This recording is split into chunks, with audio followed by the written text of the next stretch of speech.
Saya ini mau nyewa bodyguard, pengawal-pengawal saya ditarik. Ditarik. Gimana nih, Pak Luhut? Udah gampang Mas, saya kirim Kopassus ke situ kan. Kelar masalah.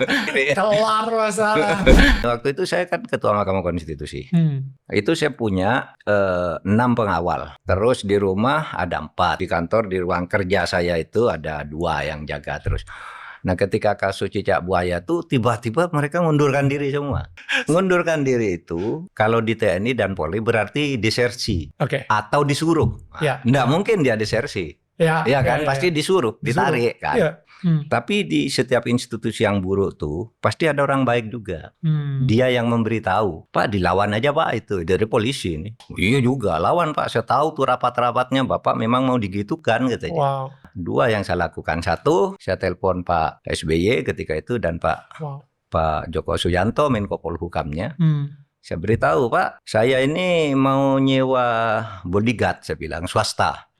Kenapa? Lah saya nih pejabat ring 1 kok pengawal-pengawal saya ditarik. Saya kan punya anggaran negara. Mau saya pakai untuk nyewa swasta yang lebih keras dari polisi, saya bilang. Gitu ya, itu 1. Oh, lalu yang kedua, saya punya teman baik namanya Pak Luhut. Luhut Panjaitan. Saya bilang ke dia, gimana nih Pak Luhut? Saya udah gampang Mas. Saya kirim Kopassus ke situ katanya. Jadi saya dikirim. Kelar masalah. Pak SBY terus bilang itu tidak boleh terjadi. Tiba-tiba dari Mabes Polri datang minta maaf. Wow. Wah, minta maaf Pak, ini anak-anak mengundurkan diri itu anak-anak kurang ajar itu. Enggak taat, nanti kami tindak. Oh iya ya, saya bilang. Tapi saya tahu bahwa itu enggak mungkin mereka kalau tidak disuruh. Enggak masuk akal. MK ini lembaga negara, tugasnya menjaga konstitusi, menjaga demokrasi. Saya bilang, oleh sebab itu saya bilang hakim itu tidak boleh nerima tamu.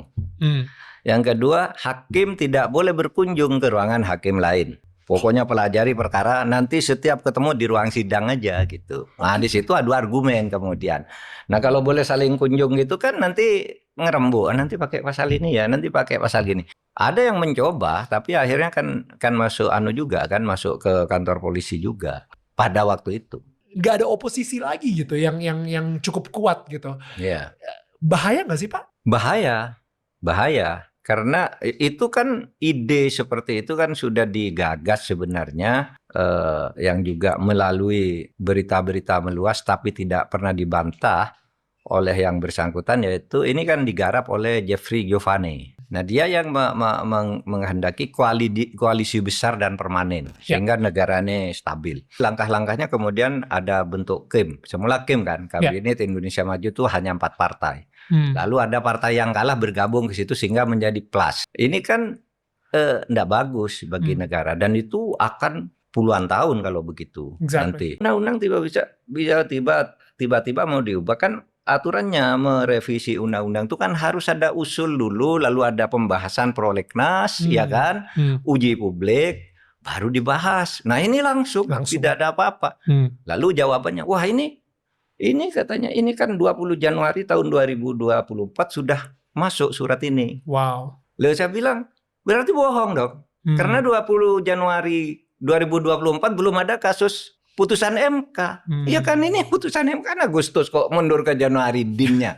Itu bohong saya bilang. Wah bergerak kan semuanya. DPR-nya dikepung di berbagai daerah meledak, enggak terkendali semua. Langsung hari itu juga KIM plus bubar. Kalau misalnya Pak Mahfud yang jadi ketua MK masih gitu ya.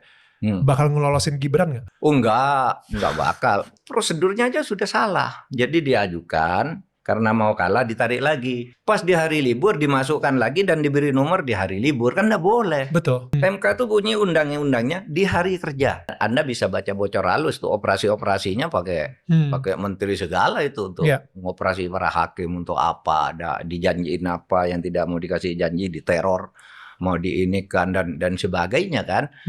Apa itu benar? Benar, karena itu hasil pemeriksaan Majelis Kehormatan Mahkamah Konstitusi. MK membiarkan dirinya diatur oleh orang luar.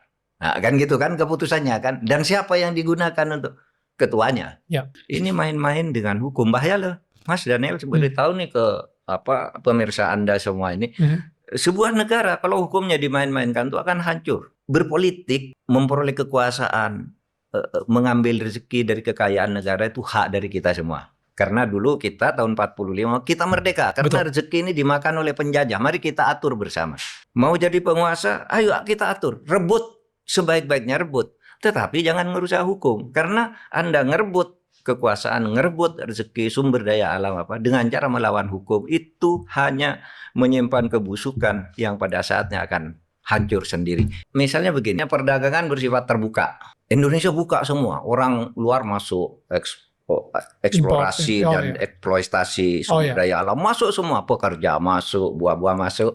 Ketika ditanya, itu petani-petani kita kok nggak dilindungi, kenapa? Ini kan tugas negara. Betul. Mereka ini, para pejabat ini bilang, lah ini keputusan WTO. Tahun 1984 kita belum melaksanakan, sekarang laksanakan. Tapi coba Anda sekarang ke Malaysia, mau buka pom bensin.